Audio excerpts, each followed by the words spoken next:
আবারও নতুন করে সংঘর্ষ জড়িয়েছে পুলিশ তারা শিক্ষার্থীদের নিবৃত্ত করার জন্য আবারও টিয়ার শেল নিক্ষেপ করে শিক্ষার্থীদের ছত্রভঙ্গ করার চেষ্টা করছে।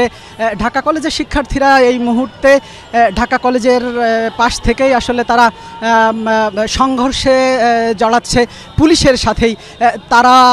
তারা বলছে যে যেখানে তাদের সমস্যা ঢাকা কলেজ সিটি কলেজ, সেখানে মাঝখানে পুলিশের হস্তক্ষেপে তারা অনেকেই আহত হয়েছেন। পুলিশের হস্তক্ষেপে পুলিশ তাদেরকে ছত্রভঙ্গ করার জন্য যে টিয়ার শেল নিক্ষেপ করেছে, এসব বিষয় নিয়ে তারা বেশ ক্ষুব্ধ। তারা বলছেন যে এই মুহূর্তে অবশ্যই এখানে দাঁড়িয়ে কথা বলাটাও বেশ কষ্টকর, কারণ টিয়ার শেল নিক্ষেপের পরে আসলে এখানে দাঁড়ানোটা অনেকটাই কষ্টকর পরিস্থিতি হয়ে দাঁড়িয়েছে।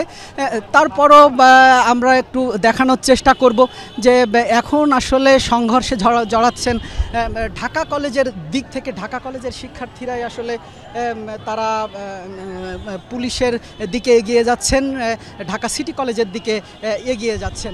তারা আসলে বলছে, তাদের সাথেও কথা বলছিলাম, তারাও আক্ষেপ করে বলছিলেন যে এর আগেও অনেকবার একাধিকবার আসলে আমাদের সাথে সিটি কলেজের সংঘর্ষ হয়েছে, তবে সে সময় বারবার প্রশাসনিক হস্তক্ষেপে আসলে এসব ঘটনার মীমাংসা হয়েছে।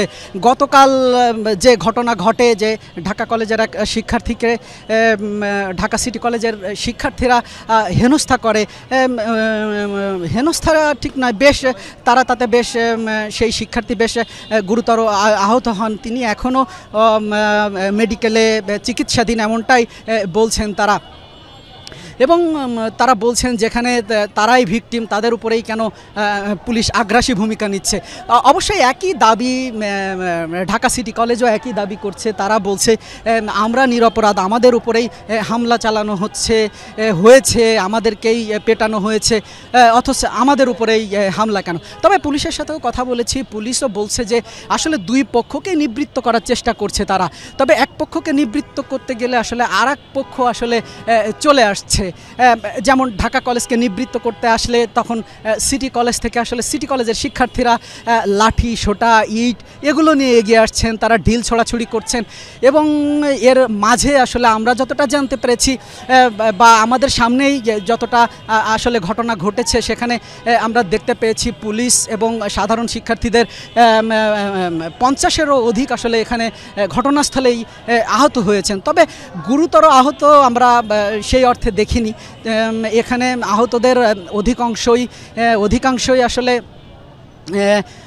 শিক্ষার্থীদের ছোড়া ইটের আঘাতেই তারা আহত হয়েছেন।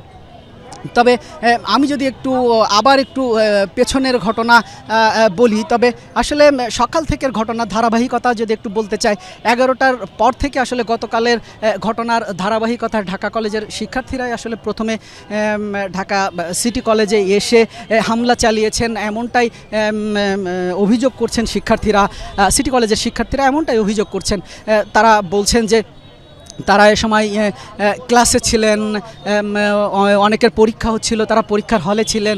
ঠিক এই সময়ই আসলে তারা এসে হামলা চালায় এবং তাদের এই হামলায় তাদের বেশ কয়েকজন আহত হয়, এমনটাই তারা জানান। তারা বলেন যে গতকালের যে ঘটনা, সেই ঘটনা আসলে তাদের শিক্ষকরা মিলেই আসলে সেটার সমাধান করেছেন। তারপরও সেই ঘটনায় এসে হামলা করাটা তারা বলছেন এটা সমীচীন নয়, এবং তারই বিক্ষোভে তারা আসলে সড়কে নামে। এবং সড়কে যখন নামে তখন পুলিশও আসলে সড়কে যান চলাচলে বা যানবাহনের যেন কোনো ক্ষতি না হয় সেই বিষয়টাই গুরুত্ব দিয়েছেন।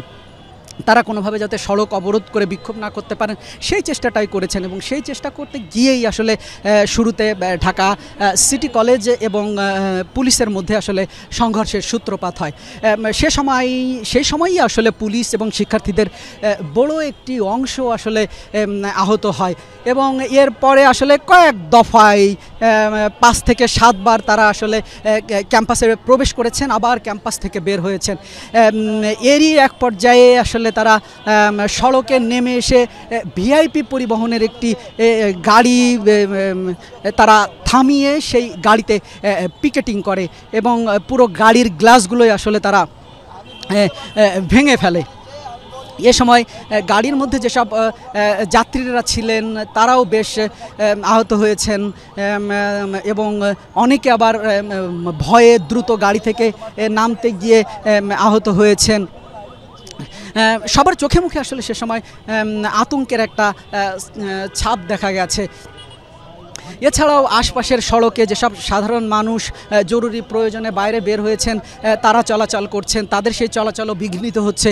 কিছুক্ষণ পর পর তাদের মধ্যেও আসলে আতঙ্ক ছড়িয়ে পড়ছে। সবাই আসলে চেষ্টা করছেন এই সড়কটা এড়িয়ে চলার এবং তারা যেহেতু এখন এই সড়কটা এড়িয়ে চলছেন, ট্রাফিকও চেষ্টা করছে সড়কের চলাচল স্বাভাবিক রাখতে। তবে এখন যেহেতু বেশিরভাগ মানুষই আসলে সড়কটা এড়িয়ে চলছেন, সেই অর্থে এই সড়কে তেমন যানজট নেই বললেই চলে।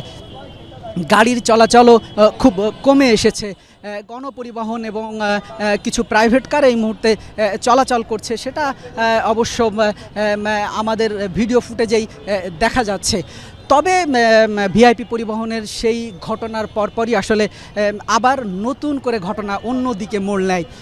সকালের দিকে ঢাকা কলেজের শিক্ষার্থীরা এসে আসলে এখানে পিকেটিং করে গেলেও এর পরে ঢাকা কলেজের শিক্ষার্থীরা আসলে দীর্ঘ সময় 1টা-1.5টা পর্যন্ত এর ভেতরে তাদের আর কোনো অ্যাক্টিভিটি এদিকে ছিল না। তবে এরপরে দুপুর 2টা নাগাদ আসলে ঢাকা কলেজের শিক্ষার্থীদের একটি শোডাউন বা মিছিল নিয়ে তারা সায়েন্স ল্যাবের দিকে এগিয়ে আসে এবং সায়েন্স ল্যাব মোড়েই আসলে পুলিশ তাদেরকে আটকে দিতে সে সময় সমর্থ হয়। কিন্তু পুলিশও তাদের সাথে কথা বলার চেষ্টা করে, তাদেরকে বোঝানোর চেষ্টা করে, কিন্তু এক পর্যায়ে পুলিশও আসলে শিক্ষার্থীদের বোঝাতে ব্যর্থ হয় এবং ব্যর্থ হওয়ার পরেই আসলে পুলিশকে টপকে শিক্ষার্থীরা সিটি কলেজের দিকে এগিয়ে যায়।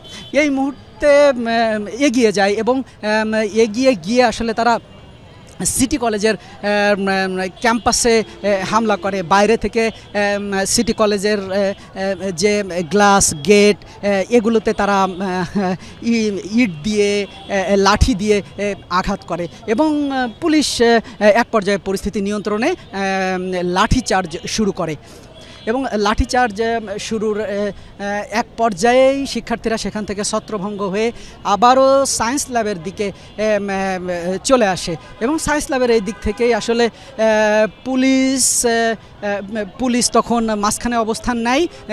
দুই পক্ষের মাঝখানে তখন পুলিশের অবস্থান হয়ে যায়।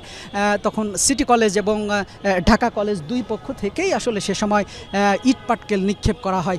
এ সময় পুলিশ আবারও দুই পক্ষকে নিবৃত্ত করার জন্য টিয়ার শেল নিক্ষেপে বাধ্য হয়। তারাও বলছেন আসলে দুই পক্ষ আইনশৃঙ্খলা বাহিনীর কিছু সদস্য আহত হলেও আমরা আসলে চাচ্ছি যে শিক্ষার্থীদের কেউ যাতে আহত না হয় মুখোমুখি সংঘর্ষে, এজন্য তারা আসলে তাদেরকে পৃথক রাখার চেষ্টা করছেন। তবে এতক্ষণ যা বলছিলাম সেটা আসলে দুপুর 2টা পর্যন্ত এই ঘটনা চলমান ছিল। তারপর থেকে আসলে আবারও আধা ঘন্টার মতো পরিস্থিতি পুরোটাই পুলিশের নিয়ন্ত্রণে ছিল। কিন্তু এর কিছুক্ষণ পর মাত্রই আমরা যে ফুটেজে আসলে আমাদের দর্শকদেরকে আমরা দেখাতে সমর্থ হয়েছিলাম যে ঢাকা কলেজ থেকে আবারও একটা মিছিল নিয়ে তাদের শিক্ষার্থীরা আসলে ঢাকা সিটি কলেজের দিকে অগ্রসর হয় এবং ঢাকা সিটি কলেজের দিকে তারা মিছিল নিয়ে শোডাউন নিয়েই আসলে অগ্রসর হয় এবং পুলিশও তাদের সেই মিছিল শোডাউনটা আবারও ছত্রভঙ্গ করার জন্য টিয়ার শেল নিক্ষেপ করে এবং টিয়ার শেল নিক্ষেপের এক পর্যায়ে আসলে শিক্ষার্থীদেরকে ছত্রভঙ্গ করতেই তারা সচেষ্ট হয় এবং পুলিশ বলছে যে দুই পক্ষকে কোনোভাবেই মুখোমুখি হতে তারা দিবেন না, সেই চেষ্টাই করছেন, কারণ দুই পক্ষ মুখোমুখি হলে হতাহতের সংখ্যা বাড়বে। এখন অবশ্য পরিস্থিতি আবারও পুলিশের নিয়ন্ত্রণে এবং দুই পক্ষ আসলে দুই পাশে অবস্থান করছে। ঢাকা কলেজ সায়েন্স ল্যাব এলাকায় অবস্থান করছেন এবং ঢাকা সিটি কলেজ এই মুহূর্তে আসলে তাদের সিটি কলেজের ক্যাম্পাসেই অবস্থান করছেন।